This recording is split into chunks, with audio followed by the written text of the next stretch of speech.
I, Dr. Alhaji Mahamudu Bawumia, do in the name of the Almighty God swear. Do in the name of the Almighty God swear. That I will bear true faith and allegiance. That I will bear true faith and allegiance. To the Republic of Ghana. To the Republic of Ghana. As by law established. As by law established. That I will uphold. That I will uphold. The sovereignty and integrity of Ghana. The sovereignty and integrity of Ghana. And that I will preserve. And that I will preserve. Protect. And defend. The Constitution of the Republic of Ghana. The Constitution of the Republic of Ghana. So help me God. So help me God.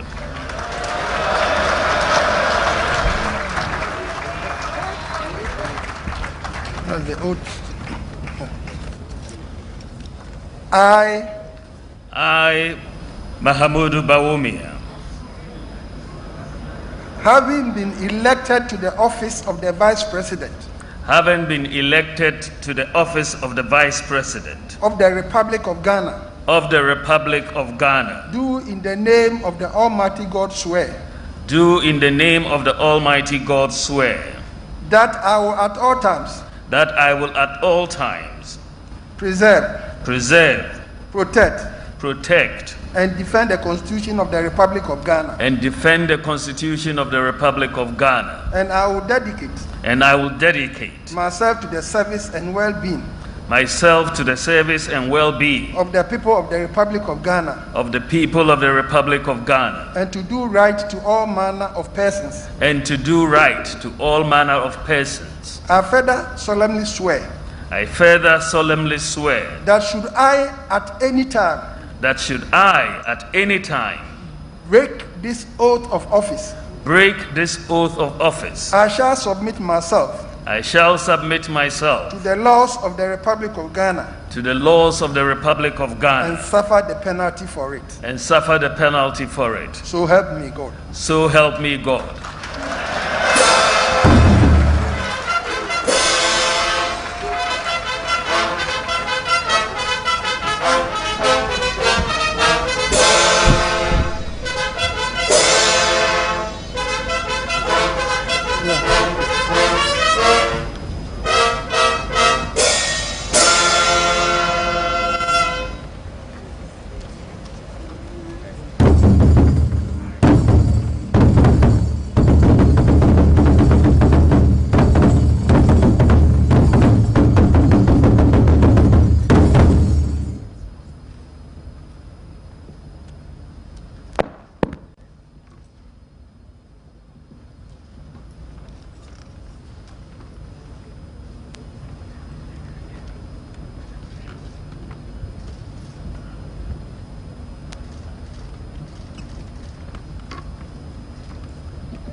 Congratulations.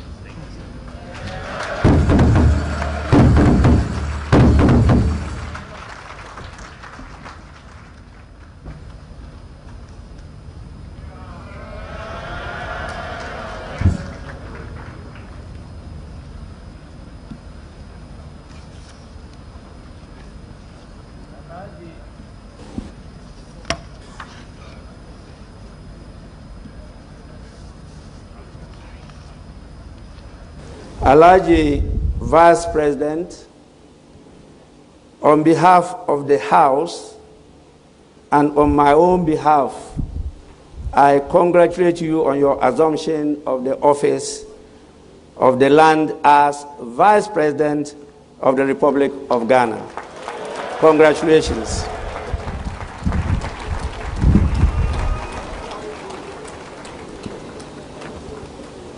Honorable members, before I go to the main item, my attention has been drawn to the presence in this August House of some special dignitaries that we cannot afford not to recognize.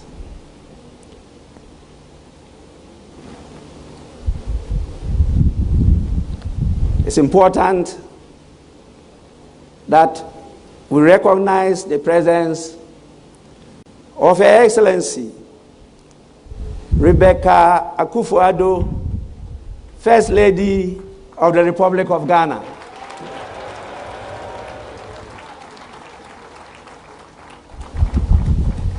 We also have with us Her Excellency Ramatu Bawumia,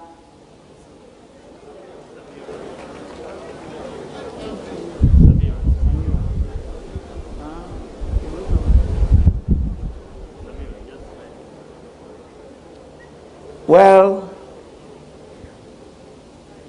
I don't know whether she saw an affidavit to change her name, but that was what they submitted to me.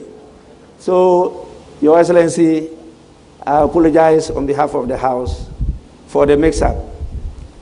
She is Her Excellency Samira Bawumia, spouse of the Vice President of Ghana, who is the Second Lady of the Republic.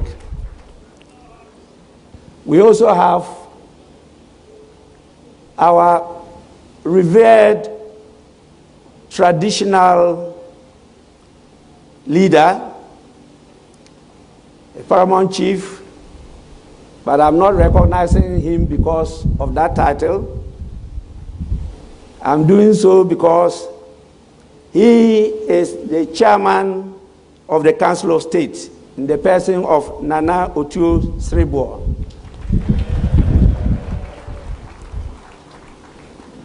And now, the purpose for which we are here.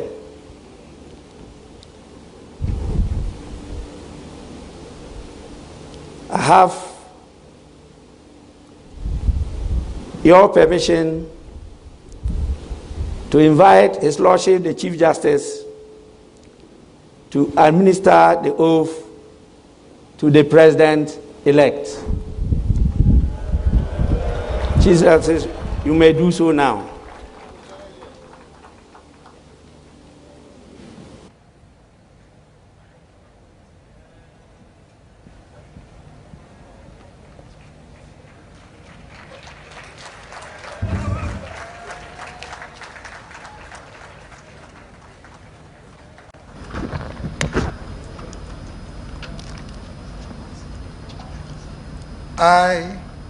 I, Nana Addo Dr Akufo Addo, do in the name of the Almighty God swear. Do in the name of the Almighty God swear. That I will bear true faith and allegiance. That I will bear true faith and allegiance. To the Republic of Ghana. To the Republic of Ghana. As by law established. As by law established. That I will uphold. That I will uphold. The sovereignty and integrity of Ghana. The sovereignty and integrity of Ghana. And that I will preserve. And that I will preserve. Protect. And defend. The Constitution of the Republic of Ghana. The Constitution of the Republic of Ghana. So help me God. So help me God.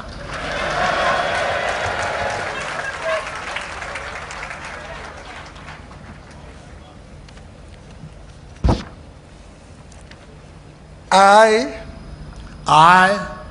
Nana Addo Dr Akufo Addo, having been elected having been elected to the high office of President of the Republic of Ghana, to the high office of President of the Republic of Ghana, do in the name of the Almighty God swear do in the name of the Almighty God swear that I will be faithful that I will be faithful and true to the Republic of Ghana, and true to the Republic of Ghana, that I will at all times that I will at all times preserve, protect, and defend the Constitution of the Republic of Ghana, the Constitution of the Republic of Ghana, and that I dedicate myself and that I dedicate myself to the service and well-being of the people of the Republic of Ghana, to the service and well-being of the people of the Republic of Ghana, and to do right to all manner of persons. to all manner of persons. I further solemnly swear I further solemnly swear that should I at any time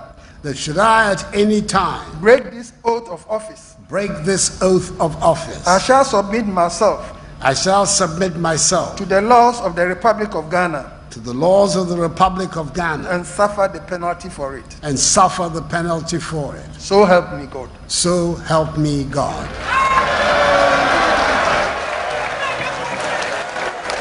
Hold that, please.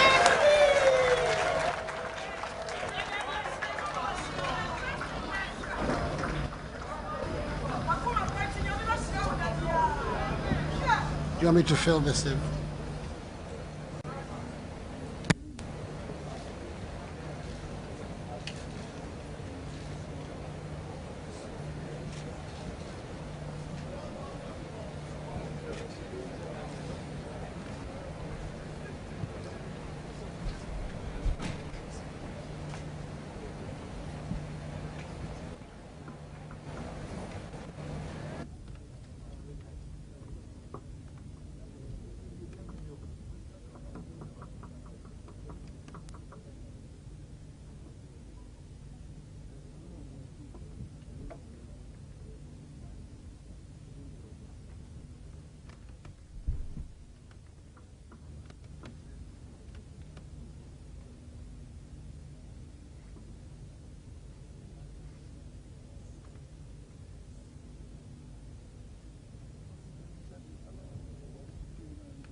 Mr. President, on behalf of the House and on my own behalf, I congratulate you on your assumption of the highest office of the land as President of the Republic of Ghana.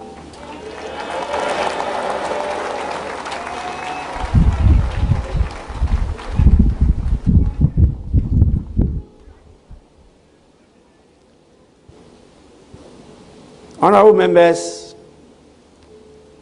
I now have the pleasure and honor to invite the President of the Republic of Ghana, His Excellency Nana Addo Dr Akufo Addo, to deliver the inaugural address.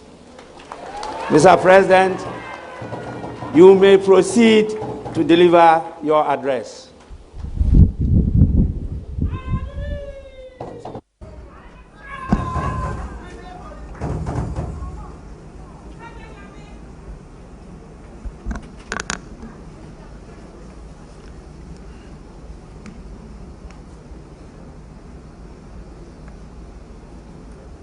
Mr. Speaker, I extend a hearty akwaba, our word of welcome to the excellencies, the distinguished leaders of sister states from our region and continent, as well as to eminent representatives from other friendly nations and international organizations who are gathered here in the vibrant city of Accra, capital of Ghana, to join us on this auspicious occasion.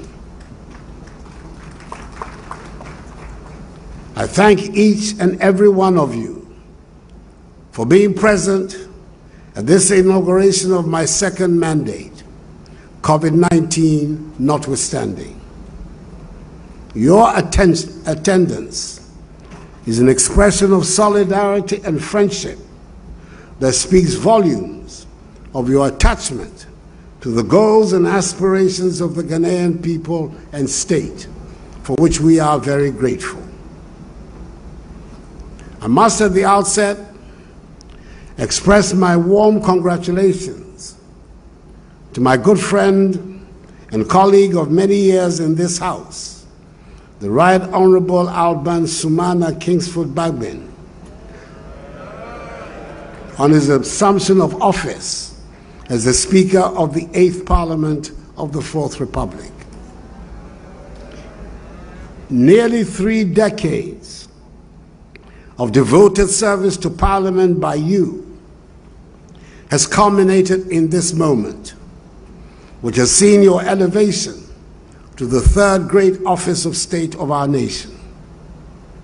Together, you and I will be chartering new territory in the governance and politics of the 4th Republic. For this is the first time in the life of this republic that a president from one party will be obliged by the exigencies of the moment and the will of the people to work in all sincerity and cooperation with a Speaker of Parliament from another party. I'm confident that both of us will be guided in our relationship by the supreme interest of our people in ensuring good governance in the ordering of the affairs of state. I want to assure you of my wholehearted determination to work with you to advance the peace, progress, and prosperity of the Ghanaian people. Once again, many congratulations to you and the re-elected and new members of Parliament. A few moments ago, I took for the second time the oath of office to serve as President of the Republic of Ghana. I follow in the exalted footsteps of 2 of my predecessors, the first and second presidents of the 4th Republic, Their Excellencies Jerry John Rawlings and John Agyekum Kufuor, who served 2 successive terms in office. I cannot, therefore, take this honor and privilege bestowed on my mother's self lightly, and I thank Almighty God and the Ghanaian people who, by an emphatic margin, renewed my mandate in office for 4 more years. In the elections of 7th December, it is a demonstration of the confidence and trust you, the Ghanaian people, have reposed in me, not only in appreciation for the achievements chalked throughout my first 4 years, but more significantly, for the considerable amount of work that is to be done over the next 4 years in our drive to take our nation firmly onto the path of progress, prosperity, and development following the havoc wreaked by COVID-19. This is a task I wholeheartedly accept, and I assure all Ghanaians that I'll do my best to deliver on this mandate. The accomplishment of this mandate is going to take place within the context of Ghana's maturing democracy. The Ghanaian people have manifested time and again in these 28 years of the Fourth Republic their determination to build a free, democratic, peaceful nation which is respectful of individual liberties and human rights, the rule of law, and the principles of democratic accountability. A governance structure built on the separation of powers provides the best vehicle for the protection of these values, with a well-resourced judiciary and parliament as the principal accountability organs of the state. This has been the main thrust of public policy in these past 4 years, and will continue to be so in the next. The unity and stability of our country are the welcome outcomes of such a development. This is how we can ensure, in the words of one of the great figures of Ghanaian nationalism, the illustrious Joseph Boachier Dankwa, that we have, quote, a system of government under which those who are in control of government are under the control of those who are governed, unquote. Mr. Speaker, the sheer can-do spirit of the Ghanaian, which I have witnessed all my life, is the bedrock on which we can build the Ghana of our dreams. Indeed, 4 years ago at my first inauguration, I urged all Ghanaians to be, and I quote, citizens and not spectators, unquote.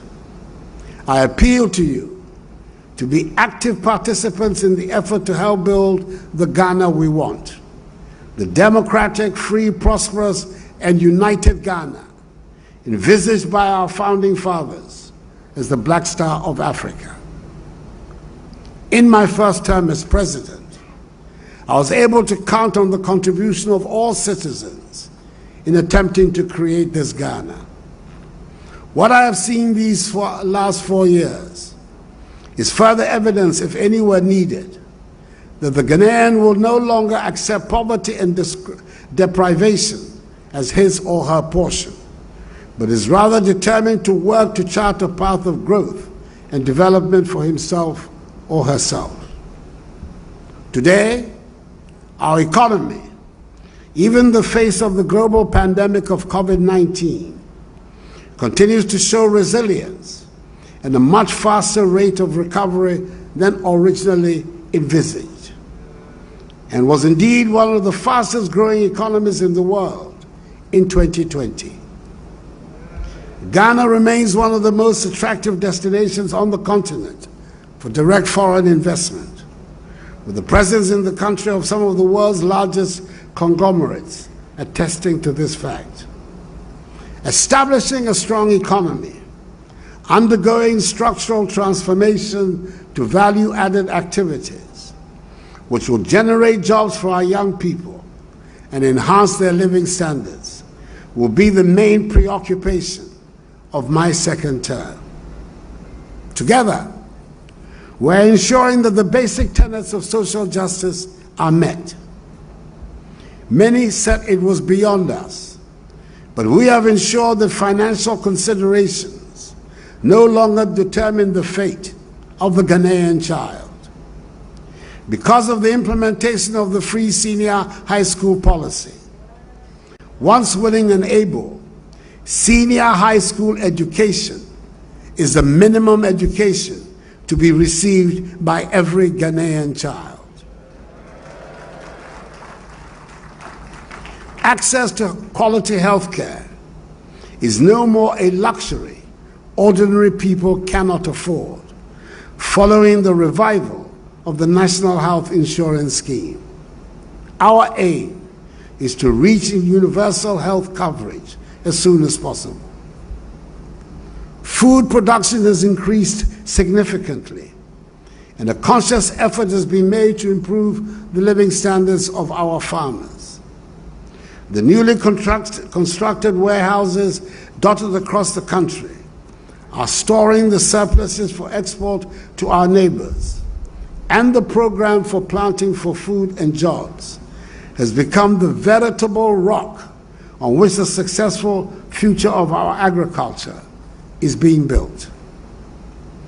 Our roads are being constructed at a much faster pace than before, and yes, I acknowledge that there are still many more kilometers to construct.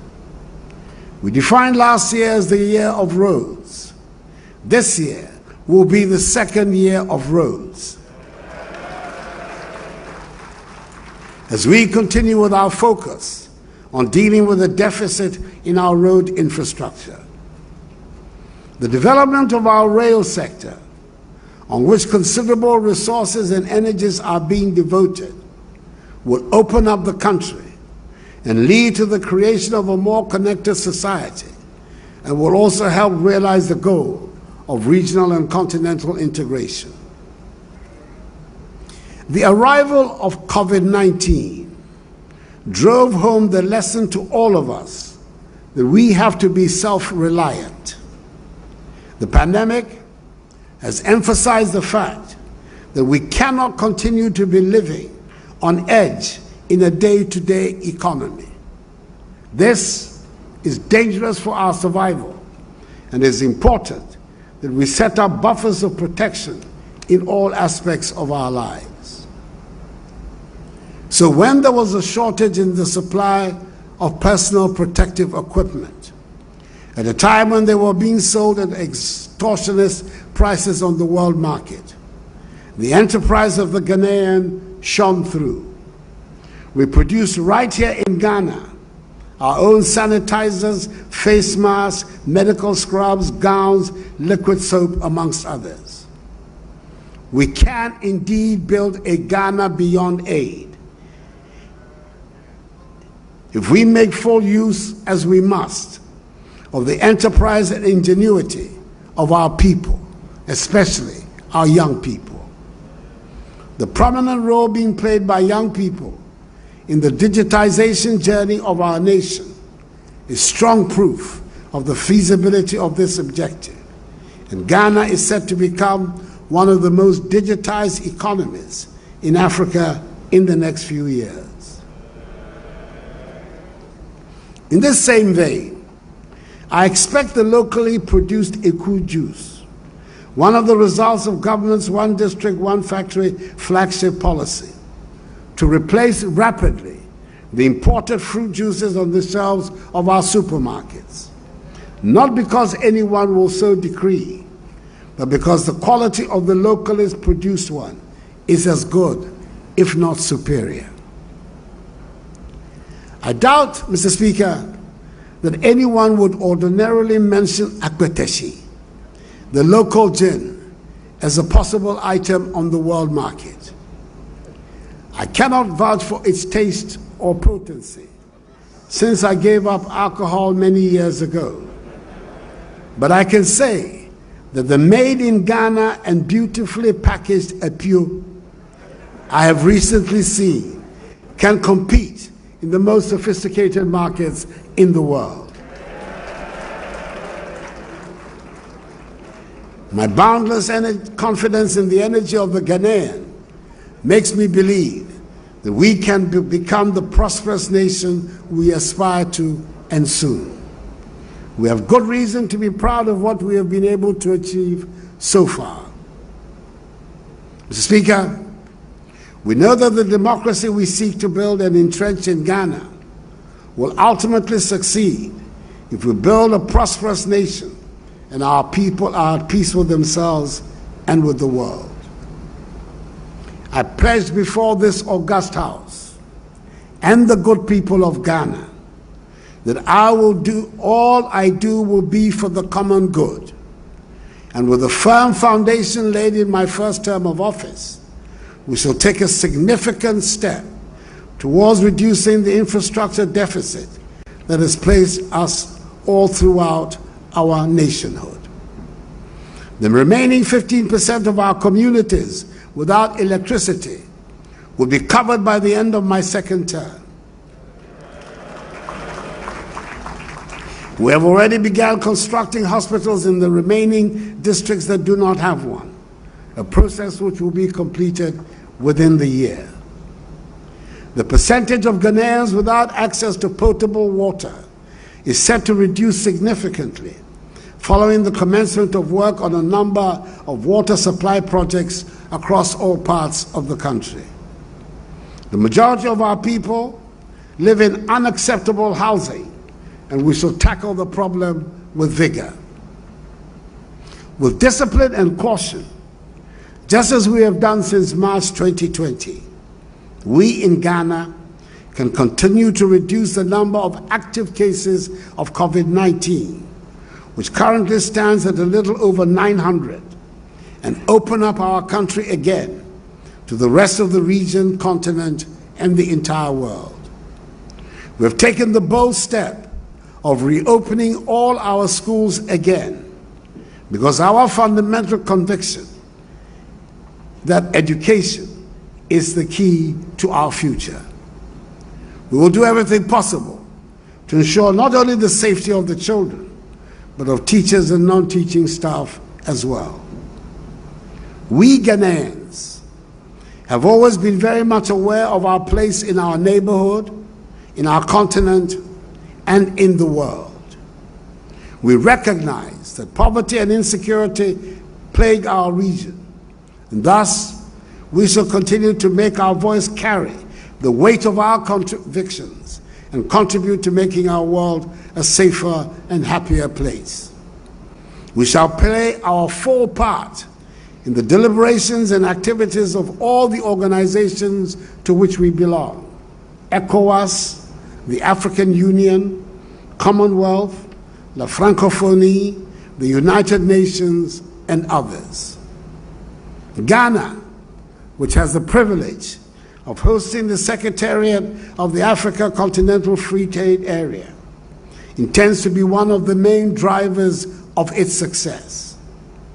The AFCFTA provides us Africans with a great opportunity to exploit and develop our resources for the benefit of our own people and end the centuries-old exploitation of our continent's vast wealth for the benefit of others.